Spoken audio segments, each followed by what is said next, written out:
Ahoj, poďte so mnou pripraviť tieto mekučké medovničky perničky. Dokonca aj tí, ktorí nemali radi perničky, zmenili po ochutnaní týchto odo mňa názor.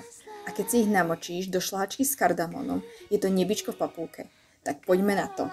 Si zmiešaj 500 g preosiatej hladkej múky, 100 g práškového cukru, 10 g perníkového korenia, 3 vajíčka izbovej teploty, 100 g masla hera, tiež izbovej teploty a nakoniec pridaj 80 g medu zmiešaného s 1 čajovou lyžičkou sódy bikarbóny, ktoré si zmiešaj aspoň 12 až 24 hodín pred miesením cesta.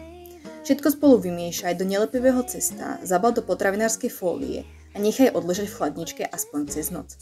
Najlepšie, ak si večer zmiešaš med so sódou, ďalší večer si pripravíš cesto a na tretí večer cesto upečieš.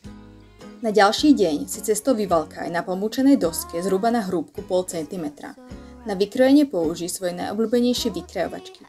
Ja som použila tieto s Grinch motivom, ktoré boli strašne roztomilé, ale aj sobíky, Mikulášov, stromčiky a tak ďalej. Naozaj použij čokoľvek, čo chceš. Vykrojené kúsky ulož na plech vyslaný papierom na pečenie a peč vo vyhriatej rúre na 180 stupňov Celzia približne 8 až 10 minút. Po vybratí z rúry hneď vianočné medovníčky potri rozšľahaným vajíčkom, aby sa vajíčko na teplom medovníku ešte uvarilo a medovníčky chytili lesk. Z tejto dávky mi vyšlo 48 perníčkov. Prajem ešte krásne sviatky a enjoy!